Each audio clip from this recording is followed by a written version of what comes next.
Et donc, tout de suite, quand j'ai eu ça, mon cerveau, c'est marrant, mais il n'a pas vu le mal. Il s'est tout de suite, je me souviens avoir regardé le mur pendant 2 minutes et tout simplement tourner la tête et lui dire, en fait, je sais pas pourquoi, je sais pas comment, mais on va traverser ça ensemble. Et j'ai coupé la parole justement à Sandrine, qui est speaker aussi, et je dis non, et tu vois, putain, mais non, laisse à parler, c'est poli, et je dis non, je suis obligé parce que c'est plus fort que moi. Je considère ce livre comme une arme. C'est-à-dire que c'est aussi fort qu'une bombe atomique. Mais je te dis littéralement, en fait.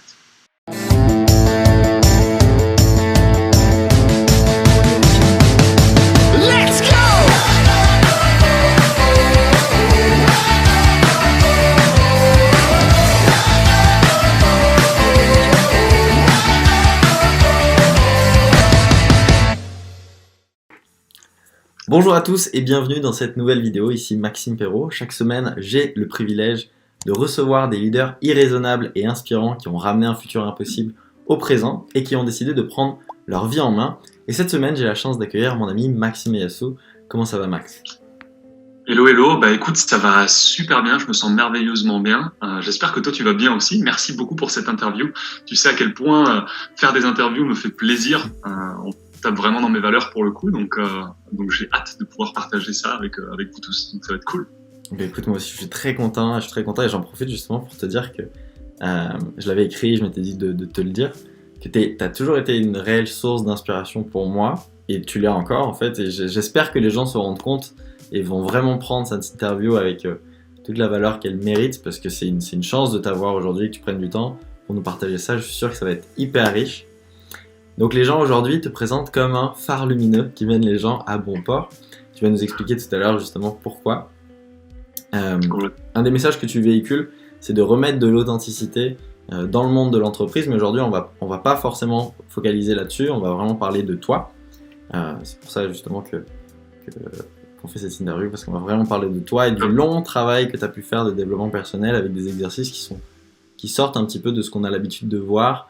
Je me souviens que tu m'avais dit que tu avais fait, tu étais allé chercher les émotions prénatales de ta mère, comment elle se sentait avant de t'avoir, etc. Super intéressant. Les profs, qu'est-ce qu'ils pensaient de toi, comment on appelle ça ? C'est les observations qu'ils mettaient sur tes bulletins, etc. Sur les bulletins, exact. Donc on va parler de tout ça. On va aussi parler de ton parcours, parce que je sais que c'était pas forcément facile pour toi aussi quand tu étais un petit peu plus jeune. Donc voilà, je sens que ça va être une interview qui va être juste magnifique, je suis très très content. Donc sans plus tarder, est-ce que tu peux nous raconter ton parcours et aussi pourquoi justement on te définit comme un phare lumineux qui mène les gens à bon port ?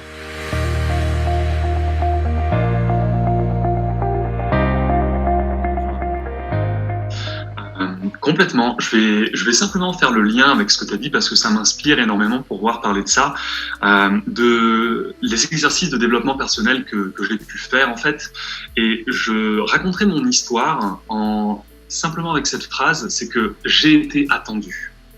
C'est-à-dire que c'est au jour de mes 26 ans, s'il n'y a pas longtemps, en janvier dernier, ma grand-mère, en fait, en me disant mon anniversaire, elle me dit « Oh là là, tu sais Maxime, t'as été attendu ».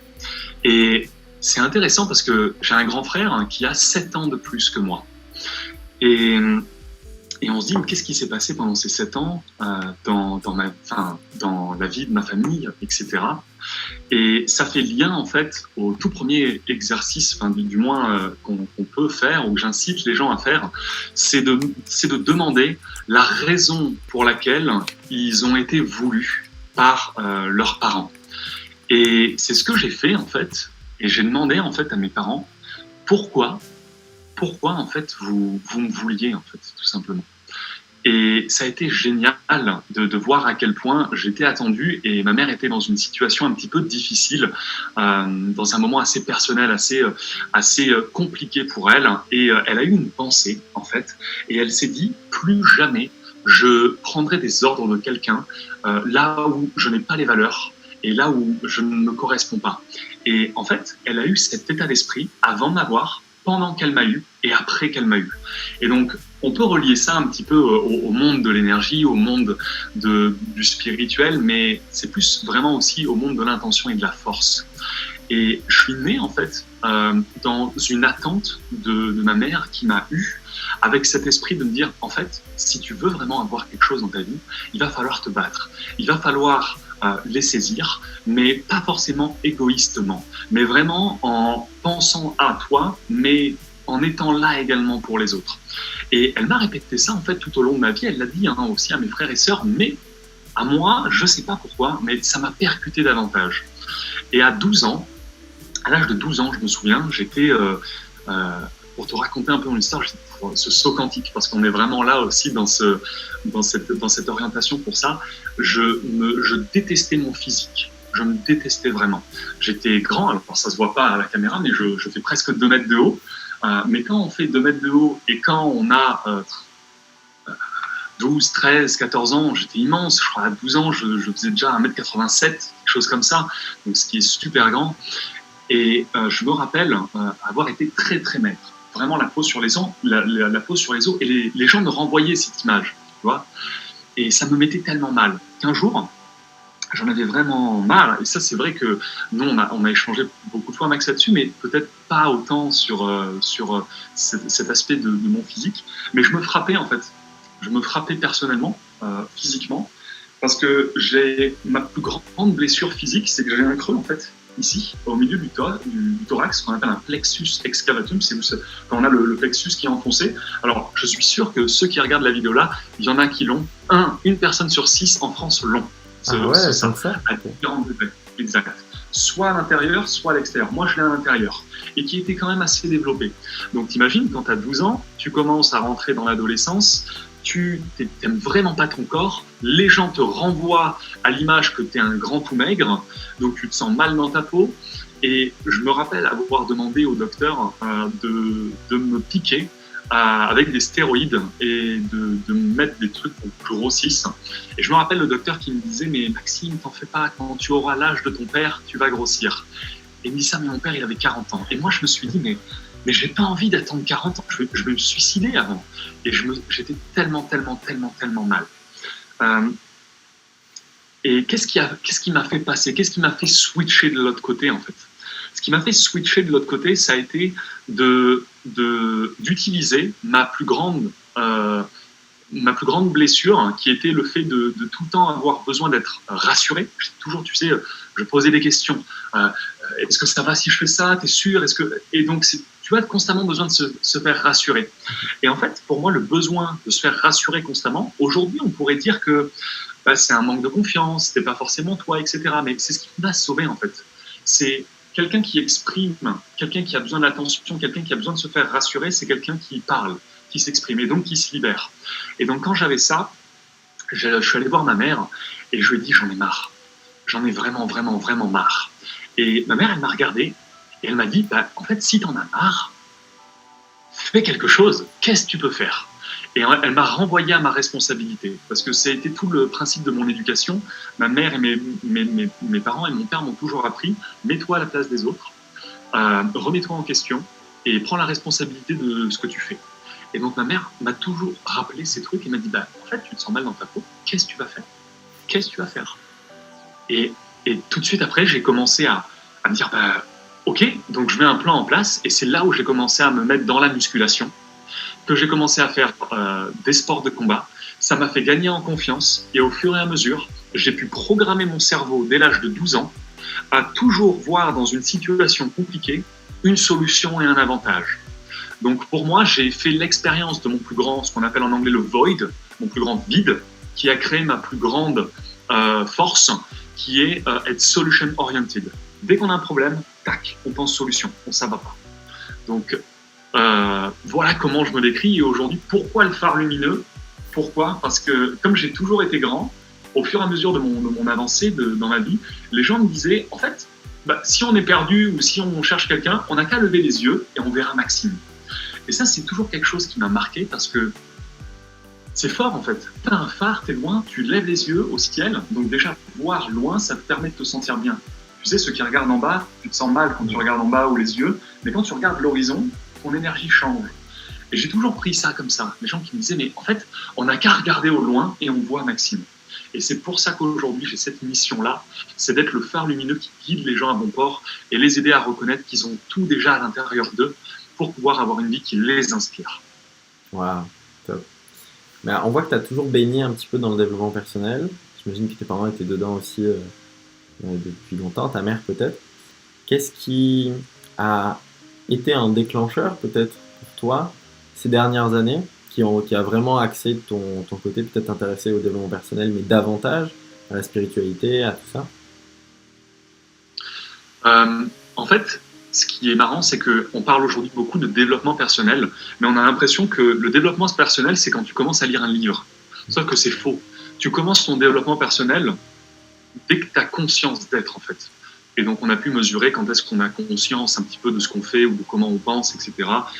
Les scientifiques disent que c'est à partir de l'âge de 9 ans qu'on arrive à analyser les choses par rapport à un début.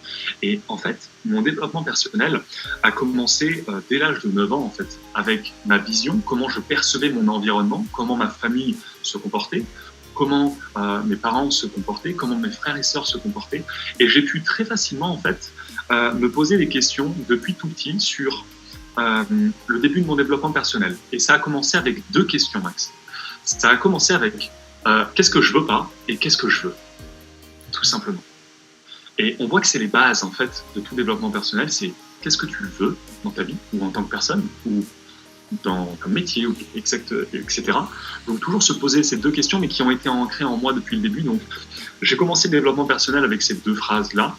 Et la vie, au fur et à mesure de mes expériences, et donc de mes voids, de mes vides, de ce que j'ai pu faire, ce qui semble terrible, donc ce qui semble une expérience, tu sais, mal, bah, j'ai pu en fait grandir à chaque fois de ça. Donc on a la première fois avec mon physique, où je me sentais excessivement mal. Mon deuxième plus grand vide, ça a été mon travail sur un petit peu cette dépendance affective. J'avais toujours besoin, même en couple, d'être rassuré. C'était vraiment ce sentiment d'être rassuré. Est-ce que tu m'aimes?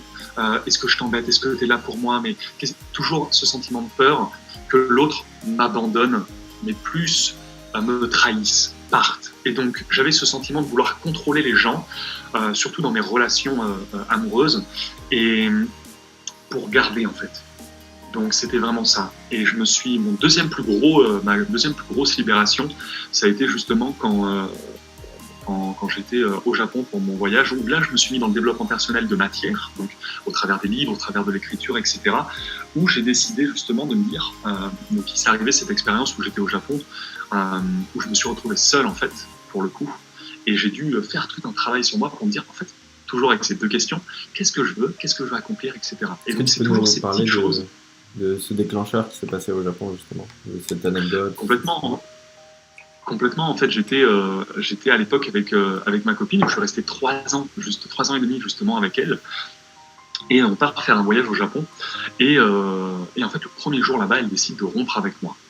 Tout simplement parce que voilà, elle avait plus les mêmes attentes par rapport à moi et comment elle se voyait en tant que femme pour se développer, etc. Donc elle me l'a dit, mais le premier jour, il y en avait 30 jours à faire. Et donc tout de suite, quand j'ai eu ça, mon cerveau, c'est marrant, mais il n'a pas vu le mal. Tout de suite, je me souviens avoir regardé le mur pendant 2 minutes et tout simplement, elle tournait la tête et lui dire, bah en fait, je sais pas pourquoi, je sais pas comment, mais on va traverser ça ensemble. Et je dis merci en fait, parce que ça m'a libéré. Et je me suis dit en fait, c'est là où je vais pouvoir vraiment me dire qu'est-ce que je veux en tant qu'homme, quel homme je veux être, quelle carrière je veux avoir et quel impact je veux avoir. C'est là vraiment mon début où j'ai commencé à me dire ok, qu'est-ce que je veux faire, qu'est-ce que je veux implémenter. Et donc je suis rentré dans le développement personnel et je me suis dit j'ai quelque chose à partager. Comme vous pouvez voir là en vidéo, j'aime parler, j'aime échanger, j'aime distribuer, etc.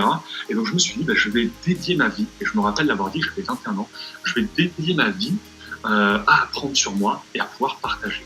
Et donc au fur et à mesure, j'ai mis des actions en place qui me font arriver aujourd'hui à avoir une entreprise, à avoir un message, etc. et à être l'homme que je veux être. Okay. Comment aujourd'hui est-ce que tu gères un équilibre en fait entre ta vie personnelle et professionnelle?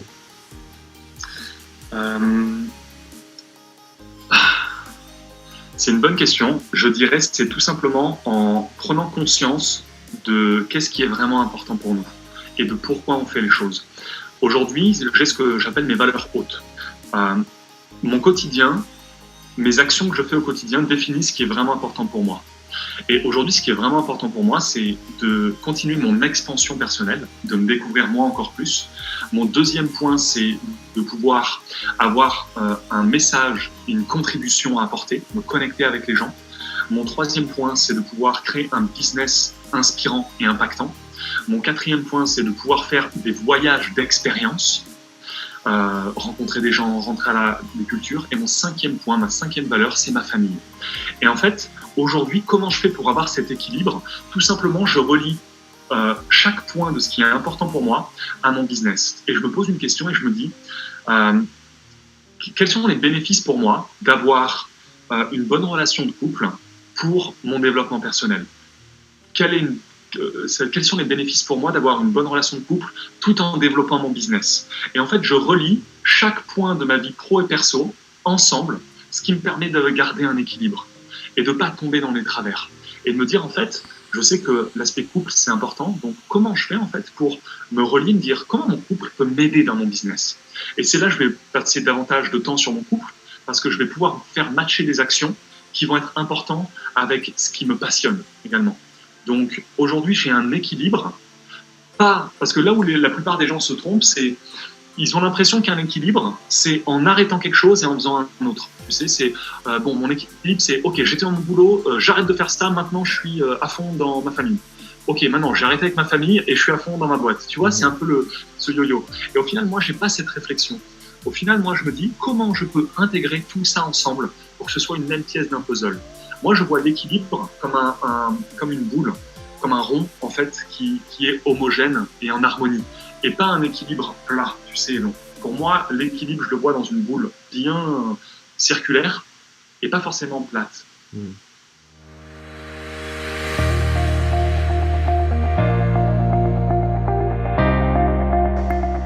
Tu me parlais tout à l'heure que tu manquais de confiance, tu avais toujours besoin de l'approbation des autres. Mais aujourd'hui, tu as l'air d'avoir pleinement confiance en toi, tu dégages vraiment ce charisme de leader. Et j'aimerais revenir sur un point un petit peu de ton super pouvoir, ton don unique. Ok, c'est ta capacité incroyable à connecter avec les gens et arriver à te faire des amis dans toutes circonstances. Comment est-ce que tu fais? Est-ce que tu peux nous en parler? D'où ça vient et comment tu as développé ça? Et comment aujourd'hui ça te sert? Complètement. Là-dessus, j'ai deux gros points à partager. Un que j'ai découvert ou redécouvert, donc ça, je t'en avais déjà parlé de ça, mais on va parler à ceux qui nous écoutent. Mais en même temps, j'ai découvert moi d'où j'ai ça en fait également aussi. Il y a deux grandes situations dans ma vie. Aujourd'hui, je décris mon super pouvoir. Donc le super pouvoir en fait, c'est quoi? Parce que les gens vont croire qu'on est dans un Marvel, tu sais, un petit peu avec j'ai des super pouvoirs, je peux voler. En fait, ton super pouvoir, c'est ce que j'appelle l'unicité. C'est quoi la chose que tu fais le mieux que tout le monde et que quand tu le fais, genre, t'es trop fort en le faisant. Et il n'y a personne qui te bat. Et là-dessus, pour moi, mon unicité, ma force, mon don, et Max, on peut lui mettre plein de noms en fait à ce truc. Tu vois. Mais pour moi, c'est ma capacité à me connecter avec les gens et à me faire des amis. C'est pour moi un élément qui est naturel. C'est vraiment naturel chez moi. Et ça, aujourd'hui, comment ça se traduit? Aujourd'hui, je fais des voyages seul et c'est vraiment simple pour moi quand je suis dans des situations, que ce soit des événements, en séminaire ou alors quand je suis en voyage, de voir des gens et simplement aller les voir et dire « Hey, je m'appelle Maxime, comment tu vas? Qu'est-ce qui t'inspire? C'est quoi tes projets? » etc. Et créer une connexion avec eux très facilement. Et en fait, pourquoi ça? On me dit « Mais pourquoi? Comment t'y arrives? » etc. J'y suis arrivé par la répétition. Tu sais, un don, c'est pas forcément quelque chose que tu as et c'est un don, ça se travaille aussi également, parce que tu peux devenir nul dans ton don si tu le fais plus. Alors tu seras quand même plus fort que peut-être d'autres également qui l'ont pas en capacité innée. Mais moi, ça a été vraiment de pouvoir mettre l'autre au centre de la conversation. Je suis quelqu'un qui aime beaucoup parler, tu peux le voir, vous le voyez dans cette conversation, mais je suis quelqu'un qui parle, mais mes sujets de discussion ne sont pas centrés sur moi, ni sur ce que je fais de bien, ni sur comment je suis exceptionnel en tant que personne. Quand je vais parler avec les gens, je parle beaucoup, même des fois plus qu'eux, mais je les parle en les mettant eux en avant, eux au centre. Et c'est tout simplement comment j'ai été éduqué aussi. Ma mère qui me disait, mets-toi à la place des autres, en fait. Comprends leur monde. Et se mettre à la place des autres, c'est comprendre leur monde, mais c'est aussi qu'est-ce qui est important pour eux, qu'est-ce qu'ils aiment pas, et qu'est-ce qui les emmerde, qu'est-ce qui les passionne, etc.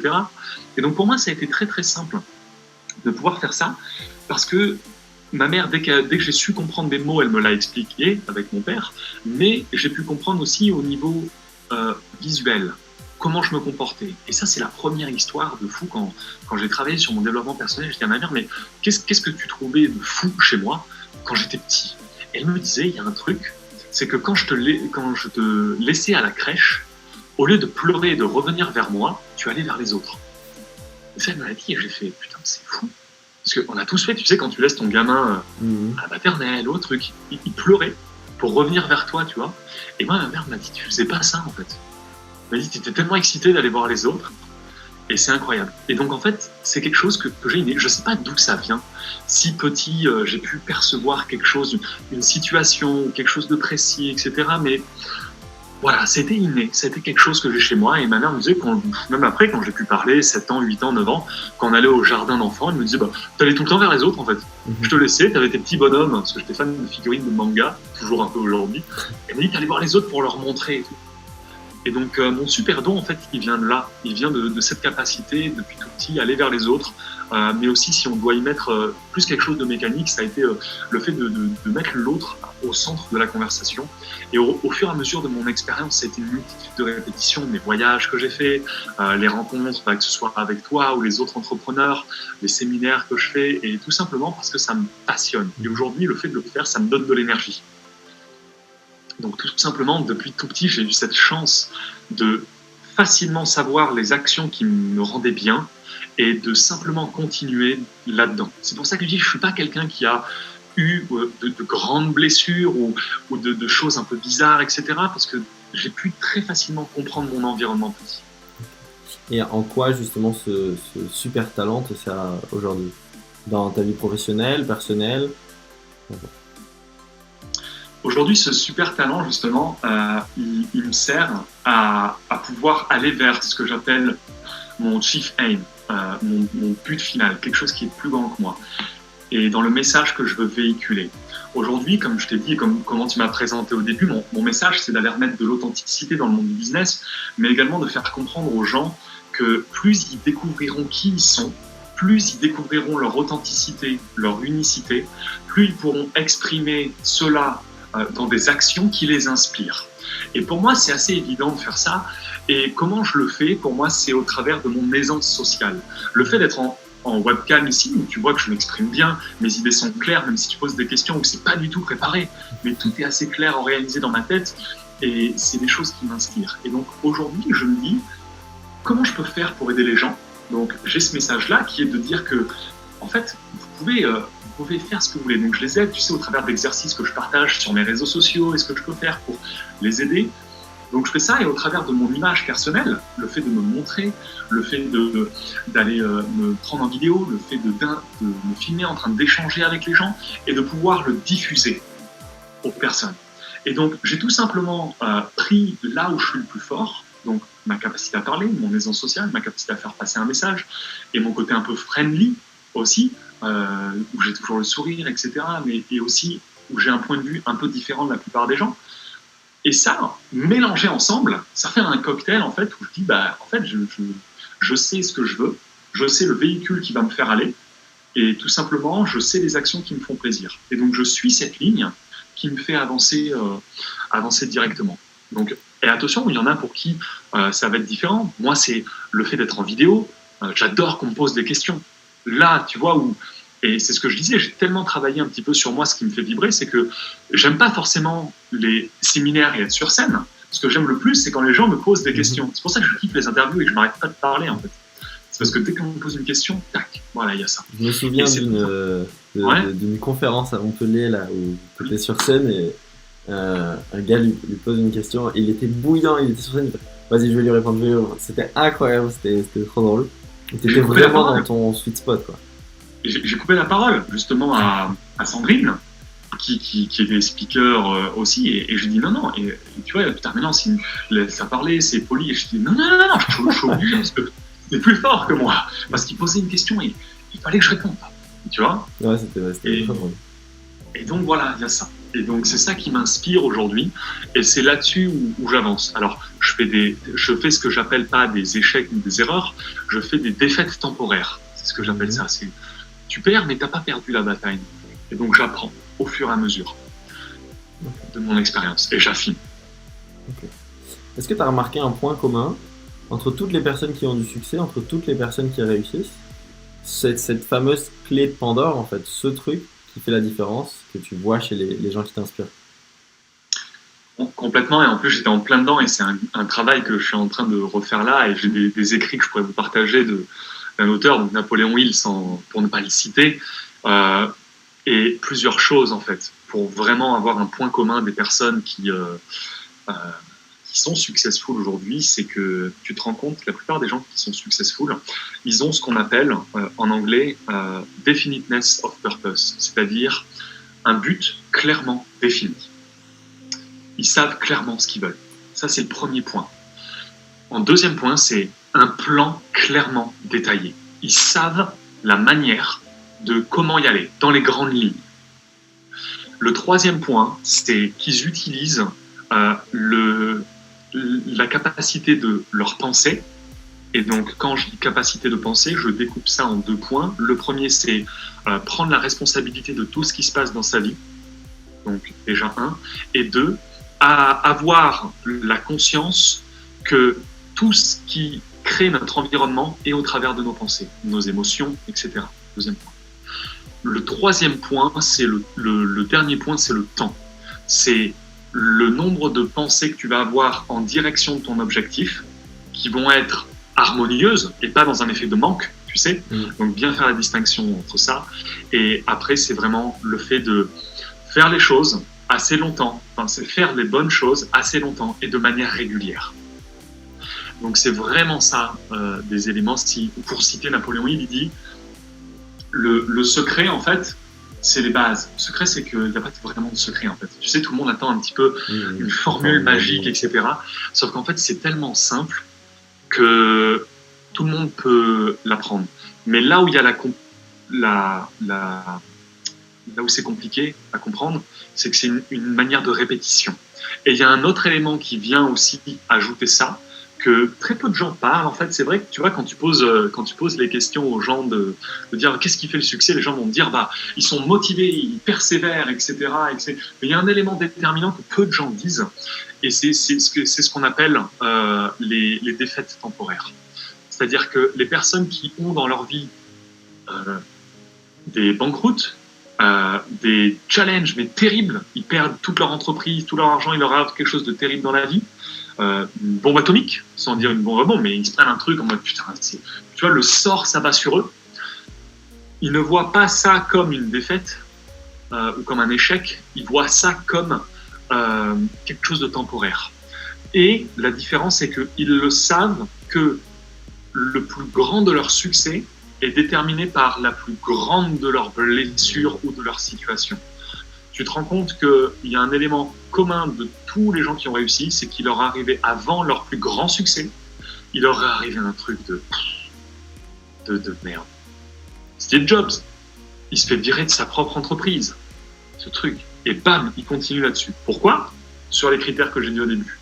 Il a un plan clairement défini, il sait ce qu'il veut, et tout simplement, il sait comment y aller. Mais il a une bombe atomique qui se fait virer de son truc. Napoléon Hill, il étudie 500 personnes les plus successful au monde.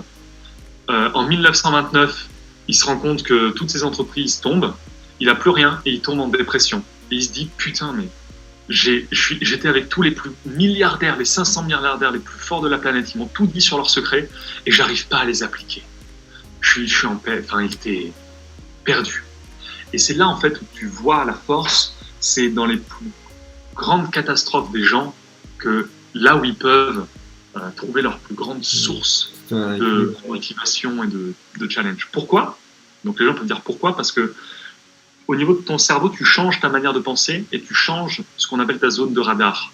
C'est-à-dire que quand tu fais les choses où tu as toujours fait, tu peux difficilement passer au niveau au-dessus. Et la vie, tu l'appelles comme tu veux, la vie, l'univers, Dieu, etc., te donnera toujours ce que tu veux, mais pas dans la façon dont tu l'attends. Et c'est là où les gens se trompent aussi beaucoup. Et je recommande le livre qui, pour moi, est le number one, Demandez, vous recevrez. Mais Max, je t'en ai déjà parlé énormément de ce livre. Les gens souvent demandent, mais attendent qu'on leur donne les choses selon la manière dont eux, ils le veulent. Sauf que c'est pas comme ça. La vie te donnera toujours ce que tu veux, mais pas dans la manière dont tu l'attends. Et quand tu comprends ça, tu comprends que quand tu désires quelque chose où tu vas grandir, peut-être que la vie va t'amener le fait de perdre tes entreprises ou quoi, parce que ça va t'amener à penser différemment, à avoir une autre idée, et c'est cette autre idée qui va te faire grandir. Voilà, je sais pas si ça te parle un petit peu. Si, bien sûr. Mais justement, par rapport à tout ça, je voulais te poser la question. Au cours de ces 2 dernières années, qu'est-ce que tu as pu mettre en place de différent par rapport à, voilà, ta vie un peu, tu as fait du développement personnel, et même quand tu étais au Japon, etc. Mais vraiment, au cours de ces 2 dernières années, qu'est-ce que tu as pu mettre en place qui t'a vraiment fait passer à un autre niveau de développement personnel, quelque chose de précis, un livre, appliquer des séminaires, peu importe. Qu'est-ce qui a fait une vraie différence? Je dirais le mastermind. Ouais, je pensais aussi à ça. Le mastermind, en fait, pour définir ça, pour ceux qui nous écoutent, je définis le mastermind sur un groupement collectif de personnes qui ont un but en commun.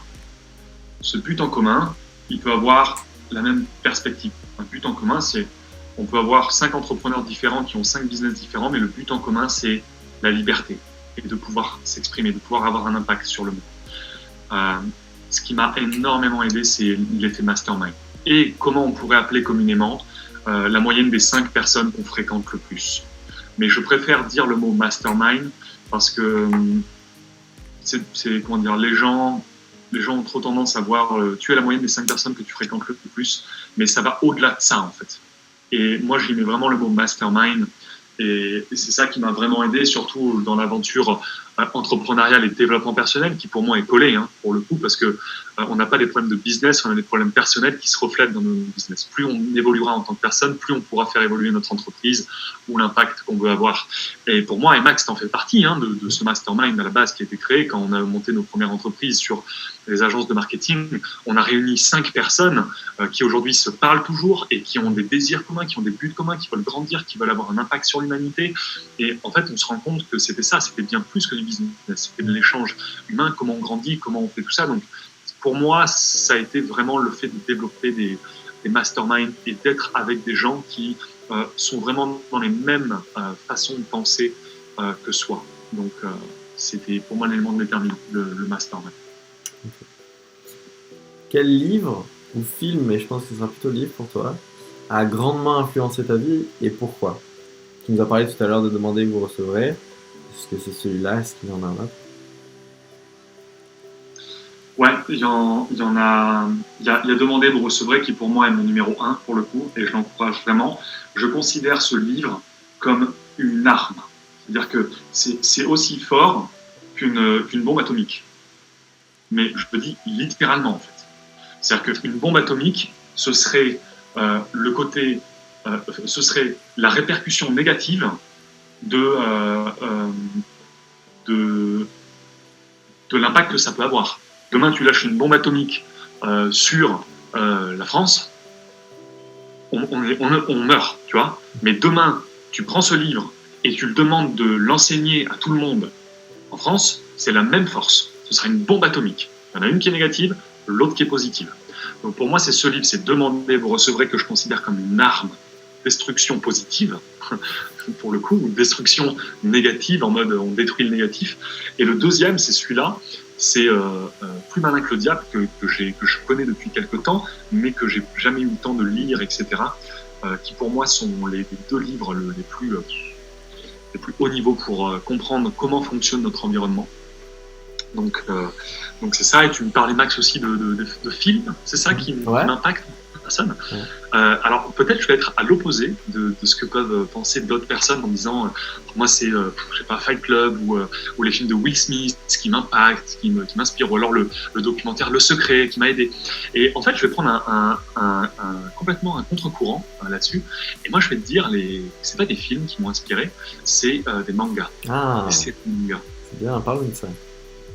Et en fait je me rends compte d'une chose, il y a pas de films qui me font mettre dans une émotion où je pleure, sauf les mangas, les animés. Je regardais un film terrible qui s'appelle Le Tombeau des Lucioles et j'ai versé ma larme. Pourtant, c'est dur pour moi. C'est pas que je veux pas, tu vois, c'est pas en mode je suis trop bonhomme pour pleurer, etc. C'est juste que, émotionnellement, quand je regarde des films, tu sais, qui ont un impact, qui sont forts, mais qui sont humains, avec des vraies personnes, des vrais acteurs ou des trucs émotionnels, c'est pas ça qui me fait pleurer. Moi, ce qui me rend le plus émotionnel et ce qui m'a le plus impacté au niveau de mon développement personnel, c'est les mangas. Parce qu'on se rend pas compte, mais les mangas, c'est une source d'apprentissage énorme. Énorme.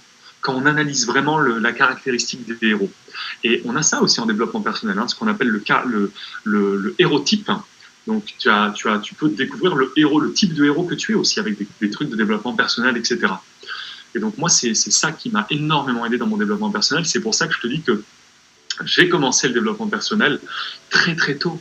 Je regarde des mangas depuis que j'ai 4 ans, en fait, je crois, enfin, même si c'est pas avant.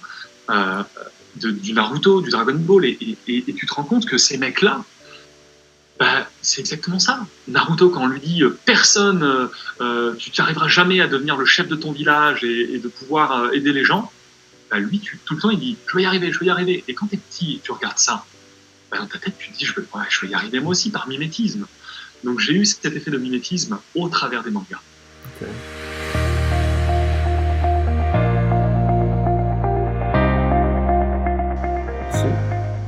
Est-ce que tu peux nous partager maintenant un moment difficile dans ton parcours, comment tu te sentais et surtout comment tu t'es relevé de ça, comment tu as pu y faire face, comment tu as pu te relever de ce moment difficile, de cette difficulté, de cette défaite temporaire?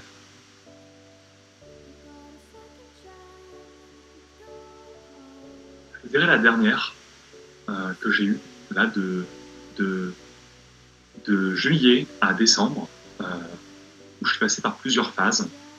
Donc la phase où toi, tu es parti justement dans ce projet Greatness, et où moi, je suis parti dans ce projet développement personnel. Et je vais te raconter cette histoire, je vais essayer d'être le plus clair possible, parce que c'est un bel enseignement, mais qui peut être difficile à comprendre. La plupart des gens ont des difficultés dans leur vie quand ils ne sont pas alignés avec ce qu'ils veulent. Parce qu'ils ont des blessures, parce qu'ils ont quelque chose. Et moi, en fait, j'ai été désaligné dans mon alignement. C'est un peu ambigu. C'est-à-dire que dans la vie, tu as des choses qui ne t'inspirent pas et tu as des choses qui t'inspirent. Okay, sauf que dans les choses qui t'inspirent, tu as différents degrés de ces choses. Sur un truc qui t'inspire de 1 jusqu'à 10, donc tu as des choses qui ne t'inspirent pas, tu les mets, mais dans ce que tu aimes, dans ce que tu adores, tu peux lister et numéroter des choses de 1 à 10. Et pour moi, j'ai été confronté dans un truc de développement personnel, dans ce qui m'inspirait. Et c'est là où c'est dur, c'est parce que tu es mal dans ton propre alignement. C'est un peu bizarre, tu vois, c'est comme si tu disais, putain, mais j'adore faire ça, mais tu te sens tellement mal en le faisant. C'est bizarre, tu dis, mais j'adore, mais t'es mal. Et moi, ça a été exactement la même chose, où, au travers de mon entreprise, donc aujourd'hui, mon entreprise, c'est quoi? J'ai une agence de digital marketing que j'appelle Authentique. Et mon deuxième business, c'était business coach. Donc, j'aidais des entrepreneurs à développer leur entreprise. Et je les aidais principalement en changeant leur mindset, en les aidant. Et en fait, je me suis rendu compte que j'étais désaligné dans mon alignement là-dessus parce que ça ne me correspondait pas forcément et que j'avais la casquette de coach, tu sais. Et j'étais très mal. Je me rappelle quand j'étais au Japon, je suis parti en septembre dernier au Japon, où je me remettais en question là-dessus sur tout ça. Et je me disais, putain, mais je suis en train de vendre quelque chose où je suis bon, où j'adore le faire, mais je sais pas, il y a un truc qui me dit, mais en fait, c'est pas ça que t'aimes le plus, c'est autre chose. Pourquoi tu fais un truc que t'adores, mais alors tu pourrais aller dans le truc que tu surkiffes? Et j'étais là-dessus. Et donc de septembre à décembre, j'étais sur ça, donc très pushy, tu sais, l'attitude un petit peu à étiquette, comme on peut dire, si on parle un petit peu business, tu vois, où voilà, il faut vendre, avec cette attitude de toujours vouloir faire plus cher, etc., avec l'argent en tête. Et j'y arrivais, en fait. J'y arrivais. Je closais, je faisais de l'argent, etc. Donc tu peux dire que ça marchait, tu vois. Mais en fait, c'est là où à un moment, où j'étais mal, je me suis posé une question et je me suis dit, ok, c'est plus vraiment moi. C'est dans ce que j'appelle mon excellence. Tu sais, tu connais un petit peu les phases. Incompétence, compétence, excellence et zone de génie. Et pour moi, le fait de coacher les gens, d'être ce business coach, c'était dans mon excellence, mais ultimement, c'est pas dans ma zone de génie. Donc, pour répondre et revenir centré sur ta question, sur c'est quoi les difficultés que j'ai eues là, ça a été d'avoir une clarté encore plus précise sur qu'est-ce qui m'inspirait et les actions que là où je voulais aller. Et enlever des actions, qui fonctionnaient, qui marchaient, qui me rapportaient de l'argent, mais que j'ai coupé pour me réaligner davantage. Okay. Comme toi aussi. Comment est-ce que tu t'es relevé justement de ça? Avec quel exercice? Qu'est-ce que tu as pu pratiquer? Qu'est-ce que tu as pu mettre en place? Si tu devais nous partager 2-3 conseils concrètement, en fait, de retour d'expérience. Ouais, c'est vraiment en fait ce que je mets en fonction, c'est qu'aujourd'hui, beaucoup de personnes font du développement personnel, mais je dirais, dans le monde du développement personnel, 99% des gens font du développement personnel, mais il y a seulement, je dirais, 1 ou 2%, on peut s'amuser sur les chiffres comme ça, qui pratiquent du développement personnel. Et il y a une grande différence entre faire du développement personnel et pratiquer du développement personnel. La plupart des gens vont lire un livre, mais la plupart des exercices dans ce livre, les gens vont jamais s'asseoir, prendre une feuille, acheter un dossier et noter dessus exercices du livre et faire tous les exercices jusqu'à la fin. Et 3 mois après, les refaire. Et 3 mois après, les refaire. Et moi, c'est ce que je fais en fait depuis 5 ans maintenant, où tu sais, parce que je t'ai déjà montré ton livre. Mes carnets, et là, vous pouvez voir en fait, derrière un petit peu tous mes carnets, ça c'est mon tout premier livre d'écriture, de pratique de développement personnel. Et Max, je te l'avais montré, ce livre qui est très personnel. Et ça, je l'ai, ça fait 4 ans, je ne sais plus. Et ça, c'est mes 2 nouveaux carnets aujourd'hui que j'ai. Donc en fait, les gens font du développement personnel, ont un livre, le lisent, le rangent et te disent « Ah, mais j'ai déjà lu ce livre il y a 1 an, 2 ans, 3 ans, 4 ans. » Sauf qu'une vraie personne qui apprend sur son développement personnel, elle le pratique. Et c'est là où c'est vraiment différent. Donc, pour répondre à ta question et pour recentrer ça, quels sont les exercices qui m'ont vraiment appris à faire une introspection sur moi? Et c'est les exercices de John DeMartini, qui sont sur les exercices sur le livre de Values Factor, qui est un livre qui fait 600 pages. Donc déjà, dans le développement personnel, tu préfères les petits livres, donc c'est ceux qui lisent les livres de dev perso. Donc déjà, lire des livres de développement personnel de 600 ou 700 pages, 90% déjà ils ne le lisent pas. Et ensuite, tu as le reste qui ne vont pas faire les exos, vont lire le livre, vont comprendre, vont dire tiens, c'est intéressant. Et moi en fait, je les ai. Et tu vois, les exercices de John DeMartini, je les ai faits et je les refais constamment. Et tu vois, je les ai sortis devant moi. Tout ça là, je ne sais pas comment je pourrais te montrer ça, mais tout ça. Écrit à la main, en plus, un stylo bleu. Voilà, stylo bleu. Tout ça, c'est mes exercices que j'ai et que je refais. Donc, j'avais fait mes valeurs il y a 3 mois. Quelles sont mes valeurs? Et là, je les ai refaits. Dans 3 mois, je vais refaire quelles sont mes valeurs hautes. Et pour moi, c'est ces exercices-là qui m'ont vraiment aidé parce qu'elles permettent de faire une dissection de ce qui se passe vraiment dans ta vie. Le développement personnel, en fait, tu te rends compte que c'est uniquement la réflexion des actions quotidiennes que tu fais. C'est-à-dire que toutes les actions que tu fais dans ton quotidien, tu les fais parce que c'est en accord avec tes valeurs. Et quand tu arrives à relier ça avec ce qui t'inspire vraiment, c'est là où tu peux avoir vraiment une idée précise de qu'est-ce qui m'inspire, qu'est-ce qui ne m'inspire pas. Il y a des exercices que je fais, par exemple, tous les 30 minutes, je liste toutes les actions que j'ai faites ces dernières 30 minutes. Et tu listes ces actions. Par exemple, tu dis, tous les 30 minutes, je sais pas, j'ai joué aux jeux vidéo, j'ai lu un livre, j'ai appelé ma mère, j'ai machin. Et en fait, tu listes, après, tu numérotes de 1 à 10, qu'est-ce qui te bouffe de l'énergie, qu'est-ce qui te met bien, qu'est-ce qui te met pas bien. Donc, c'est des mathématiques aussi, le développement personnel. C'est de pouvoir mesurer les actions là où tu es le mieux ou pas bien. Donc, les actions qui t'inspirent le plus dans ta vie, qui sont à 8 sur 10, mais peut-être demain, à force de travailler sur toi, tu vas faire uniquement celles qui t'inspirent à 10 sur 10. Et donc, tac, et après, tu trouves des solutions. Ok, ça, j'aime pas, comment je le délègue? Tac, tac, tac, tac. Il faut les refaire. Comme ça. Ok, merci beaucoup. On parlait justement d'une difficulté que tu avais pu rencontrer. Maintenant, je vais te poser une question, c'est comment est-ce qu'un échec, ou du moins un échec en apparence, t'a-t-il permis d'atteindre un succès futur? Et est-ce que tu as, au cours de ton parcours, un échec préféré?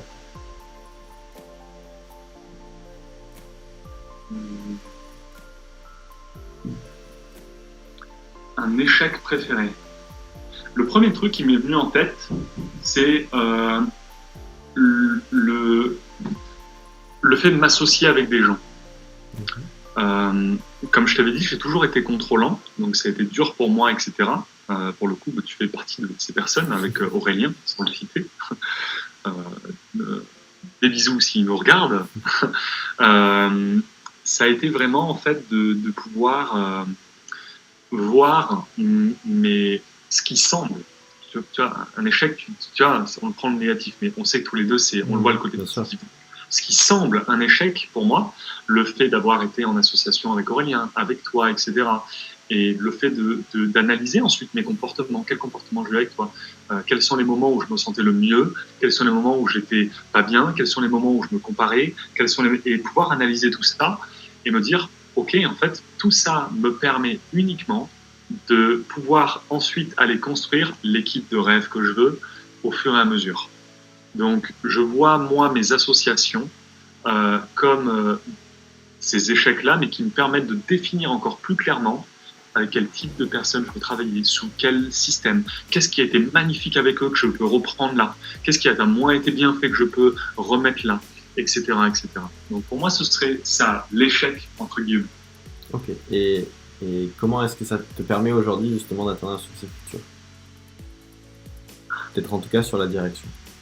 Ouais, c'est quelque chose qui me vient en tête là, et c'est justement pour ça qu'aujourd'hui, bon, pendant qu'on fait cette interview, je ne sais pas quand est-ce qu'elle va se mettre, mais même si les gens la regardent dans un an, mais je me suis rendu compte de quelles sont mes zones de créativité, où est-ce que là je suis le plus fort. Et pour moi, ce que ça m'a appris, c'est le fait d'être en association, le fait d'être entouré avec les gens et d'avoir cet effet mastermind. C'est là où j'ai mon plus haut niveau d'énergie et là où j'ai vraiment mon niveau maximum d'action, tu vois, et d'idées.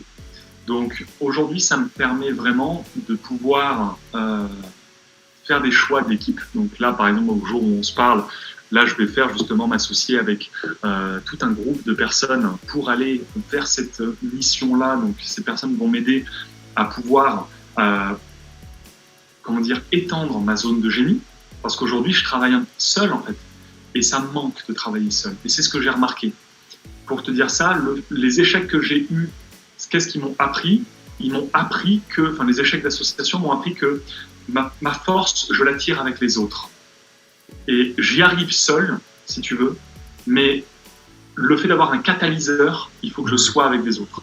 Aujourd'hui, je développe mon business. Aujourd'hui, je vis. Aujourd'hui, j'ai de l'argent. Aujourd'hui, je peux voyager à travers le monde quand je veux. Aujourd'hui, si je veux m'acheter le dernier, voyager en me payant même un billet en first class pour aller au Japon là maintenant, je peux le faire. Mais c'est pas ça l'idée derrière. C'est pas les choses matérielles que je veux, c'est l'impact que je veux avoir derrière. Et pour moi, les choses matérielles que je veux, je peux les avoir seul.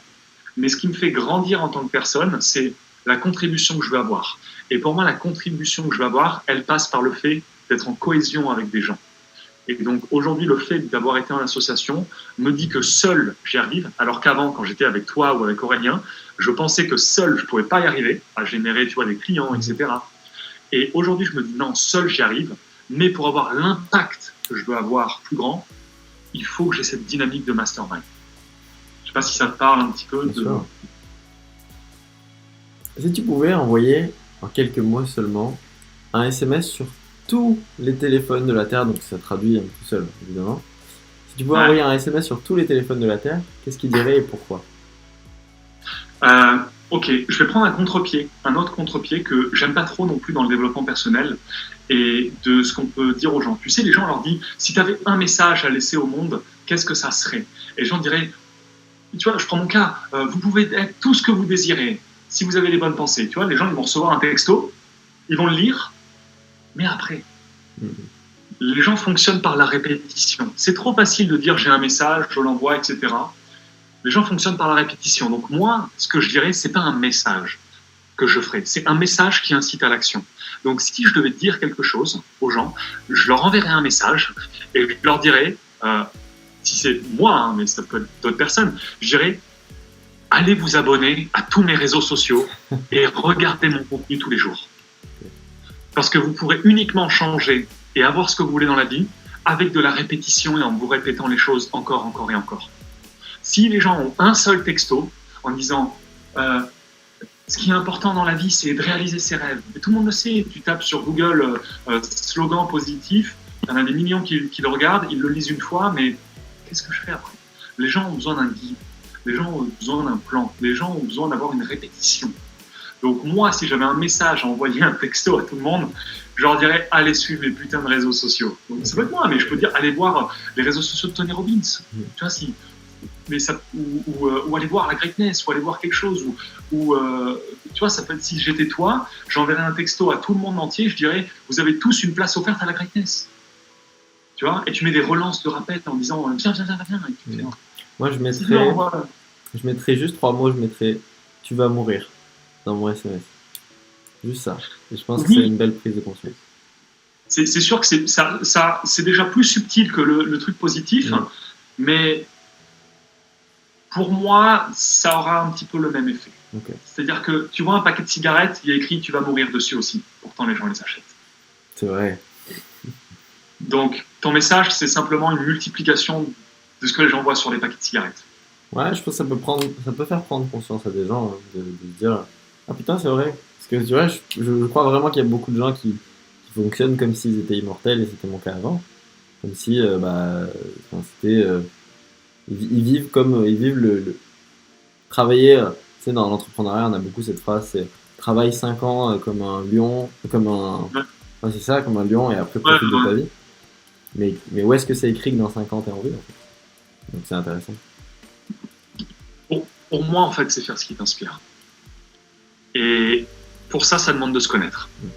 Comment on se connaît? En pratiquant le développement personnel, pas en faisant du développement personnel, en pratiquant du développement personnel.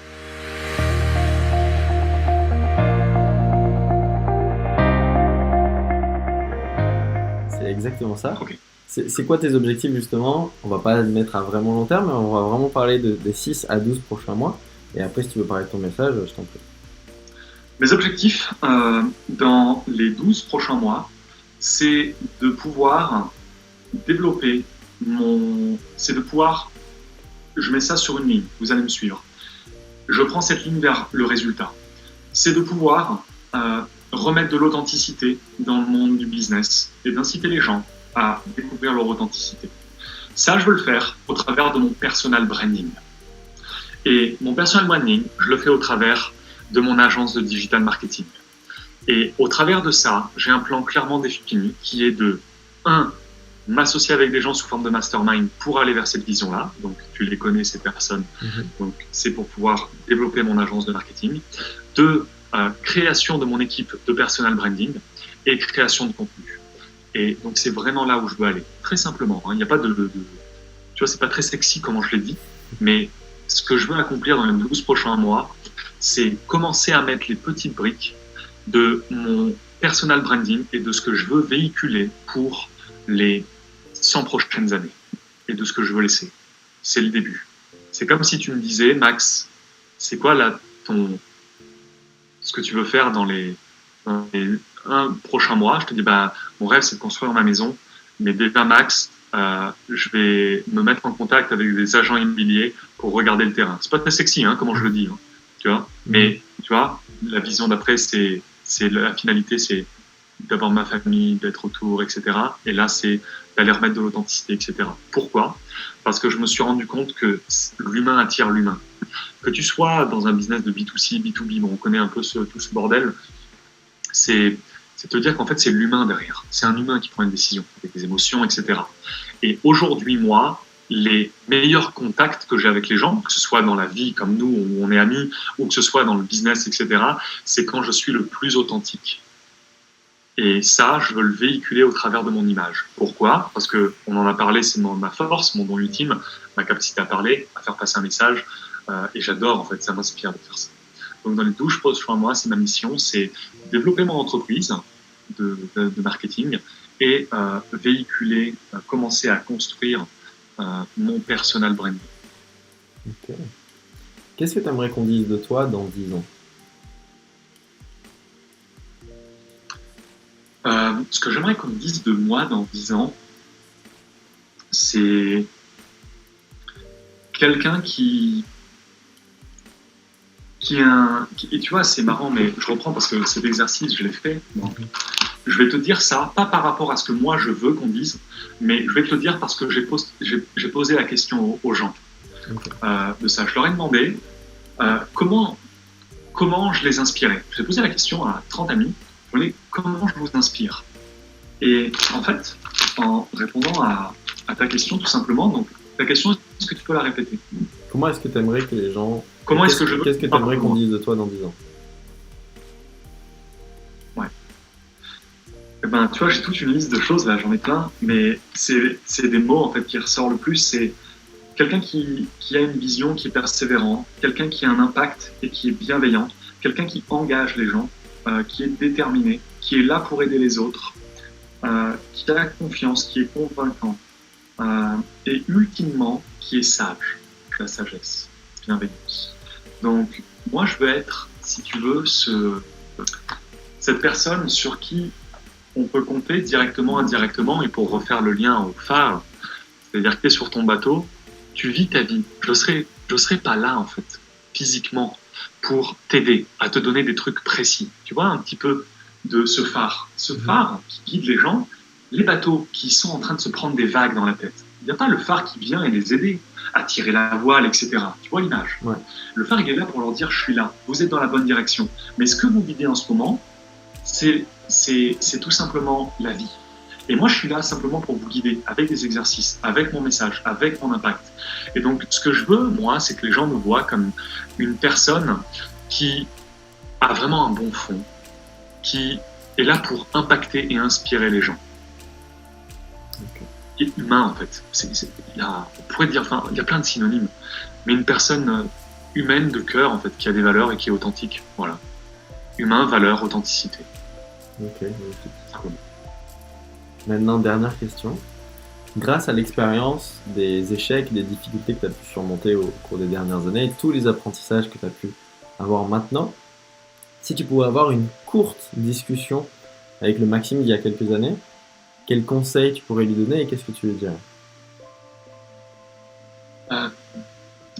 Alors, j'aimerais vraiment que tu remontes au Maxime qui manquait de confiance en lui, vers l'âge de 12, 14 ans, où ça allait pas trop, où tu complexais, et c'est cette période où dans ta vie, tu te sentais vraiment mal.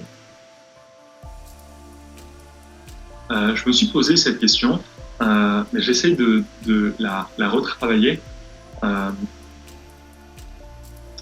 Je vais te donner ma première réponse, parce que cette question, je me la suis déjà posée. Alors, pas forcément quand j'avais 12 ans, mais c'est intéressant. Ce que je lui dirais pour qu'il ait confiance en lui, c'est simplement en fait de lui faire prendre conscience d'une seule phrase, c'est de lui dire que tes plus grands vides dans ta vie créent tes plus grandes forces. Je lui dirais, je te laisse avec cette phrase et simplement, je veux que tu prennes un bout de papier. Donc tu vois, on est toujours dans qu'est-ce que tu vois, c'est lui dire, mais le faire. Tu vois, le pratico-pratique. Je lui dirais en fait tout simplement que tes plus grandes douleurs généralement, vont créer tes plus grandes forces.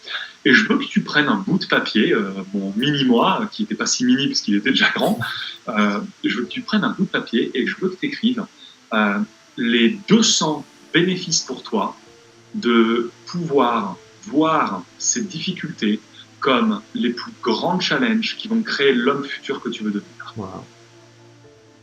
Je lui dirais juste de faire cet exo. Je lui dirais, tu prends cette feuille, tu la ranges dans le coffre, on a un petit coffre de famille, et tu la regardes. Je lui dis, j'ai 26 ans. Je lui dis, regarde-la quand tu auras 26 ans. Et là, je crée une boucle temporelle un peu à la Interstellar. Et là, mes parents me disent que j'ai un truc. Donc, je dirais ça. Pratique. Ça te parle un peu? Ah, bien sûr. C'est extrêmement fort comme exercice. C'est toi qui me parlais de ça. Tu me parlais de... À chaque fois qu'il t'arrive une merde, ok, note les 200 bénéfices de... c'est très fort. C'est John de Martini qui parle de ça? John de Martini, ouais. John de Martini, moi je le connais depuis des années, bien avant, quand j'ai commencé avec deux personnes. J'ai fait John de Martini, Napoléon Hill et Anthony Nebo. Et John de Martini, je l'avais connu dans le documentaire Le Secret, j'avais regardé ce qu'il faisait. Et après, dans le coaching en fait, que j'ai pris avec des coachs qui, lui, est vraiment à fond aussi dans John de Martini, je l'ai redécouvert. Donc ça m'a permis d'aller revoir, en fait, d'aller recreuser aussi dans les exercices que je travaillais sur moi quand j'ai commencé, quand j'avais 20 ans, à faire des petits exercices comme ça. Et pour finir, pour rebondir un petit peu là-dessus avant de conclure, est-ce que tu as des mentors, des gens qui t'inspirent? Qui et pourquoi? Oui, il y a plusieurs personnes qui m'inspirent. Alors je vais répondre à ta question sous deux formes. Il y a des gens qui m'inspirent et je prends l'inspiration d'autres personnes. Tu vois, il y a une nuance. Okay. C'est des gens qui t'inspirent, mais il y a une grande différence entre il y a des gens qui m'inspirent, donc être inspiré par des gens, et prendre l'inspiration d'autres personnes. Donc, les gens qui m'inspirent, et tu vois, tu peux pas m'avoir là-dessus, parce que je travaille dessus, en fait. Je les ai notés, tu vois, donc, des exemples que j'ai notés. J'ai noté Kevin Trudeau, Brian Tracy, Jim Rohn, Jerry Esther Higgs, Anthony Nebo, Gary Vaynerchuk, Dan Locke, Donald Walsh, Sam Ovens, John DeMartini, et j'ai noté le marché. Quand je dis le marché, c'est le monde m'inspire, c'est-à-dire les gens que je rencontre, dans les voyages que je fais, etc., la nature, etc. Ça. Les gens de ma famille. Donc il y a plusieurs personnes qui m'inspirent. Ensuite, il y a quelque chose de très intéressant, là où je prends l'inspiration d'eux. Donc ça va être une belle conclusion, et si les gens après veulent en savoir peut-être davantage sur ce que je vais dire, ce que je vais teaser, peuvent m'envoyer un message après là-dessus. Là où vous savez que je suis très pratico-pratique et je fais des exercices qui ont été cachés pendant des années et des années par l'élite, par la société, par Napoléon Hill, comme vous pouvez voir. Ici, c'est un livre qui a été écrit en 1938, mais qui a été publié qu'en 2011. Il a été censuré pendant 70 ans et caché dans la fondation Napoléon Hill. Et il y a plein d'exercices comme ça. Et donc, pour en revenir au sujet, un exercice que je fais pour aller prendre l'inspiration de d'autres personnes, c'est je crée des masterminds de focalisation. On en a parlé juste avant l'interview, mais c'est les masterminds de focalisation où j'ai ce qu'on appelle un consul, mais on peut l'appeler des guides spirituels, des anges gardiens, un peu ce monde un petit peu ésotérique. Donc j'ai ce que moi j'appelle mon consul, et dans mon consul, j'ai des personnes où je tire l'inspiration. Je pourrais vous partager éventuellement qui sont dans mon consul, parce qu'il y a des personnes qui sont très atypiques et qui pourraient un petit peu remettre pas mal de choses en question dans la société ou comment les gens pensent. Je ne vais pas le dire dans cette interview-là. Je vous ai dit que je vous teaserais. Je ne vais pas le dire d'une manière globale ou que ça peut être diffusé. Si des gens sont curieux de savoir, j'en ai un petit peu parlé avec Mike, je ne vais pas dire qui était dans mon consul par contre, mais je fais appel à des gens où il y en a qui vous les connaissez très très bien, qui existent depuis très très très très très très longtemps, à qui je demande conseil. Et il y a toute une procédure là-dessus à suivre pour aller justement poser des questions, etc. Je vous en dis pas plus. Il n'y a rien de bizarre. Hein. C'est pas des incantations avec des bougies ou des trucs bizarres. On peut dire que c'est de la méditation. On se pose des questions. Les gens vont croire que je fais des trucs vaudous un petit peu. Non, c'est la méditation.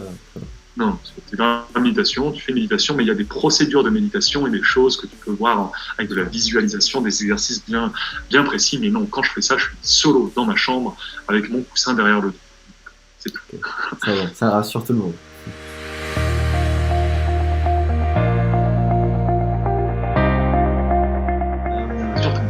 Merci beaucoup. Où est-ce qu'on peut te retrouver? Instagram, YouTube, Facebook? Alors, tout dépend de quand vous regardez cette vidéo. Je vais avoir un plaisir à vous dire quand vous me retrouvez au moment T, maintenant, peut-être quand la vidéo va sortir, je ne sais pas quand, mais forcément, Instagram, Facebook, LinkedIn principalement, et plus tard, tout dépend, si vous regardez cette vidéo dans 1 an ou dans 2 ans pour savoir qui je suis ou comment je pense ou comment j'ai pensé, vous allez me retrouver sur TikTok, vous allez me retrouver sur Snapchat, vous allez me retrouver sur YouTube, vous allez me retrouver sur Instagram, sur Google My Business, sur tous les nouveaux réseaux sociaux. sur tous les trucs qui sont pas encore sortis, vous allez me retrouver de partout. Ok, bah écoute, merci beaucoup pour cette interview, c'était vraiment top. Ouais, merci à toi. Je pense que si on regarde cette interview là dans 1 an ou 2 ans, on verra encore, et on se dit souvent ça, je crois que tous les ans on se dit ça. Oh, regarde le chemin parcouru depuis l'année dernière, oh, regarde le chemin parcouru, machin. Complètement, c'est clair. C'est bien d'avoir immortalisé ce moment. En tout cas, si vous avez aimé la vidéo, n'hésitez pas à la liker, la partager. Si vous avez aimé l'expertise de Maxime, ben, n'hésitez pas à sentez-vous libre en fait de la partager, de la donner à un ami qui va pouvoir peut-être vivre la même expérience que lui avant et qui peut vivre son plus grand vide et maintenant devenir une réelle source d'inspiration. Merci beaucoup, merci pour tout. Est-ce que tu as un dernier mot à partager peut-être? Non, je finirai sur arigato gozaimasu, qui veut dire merci beaucoup en japonais. Et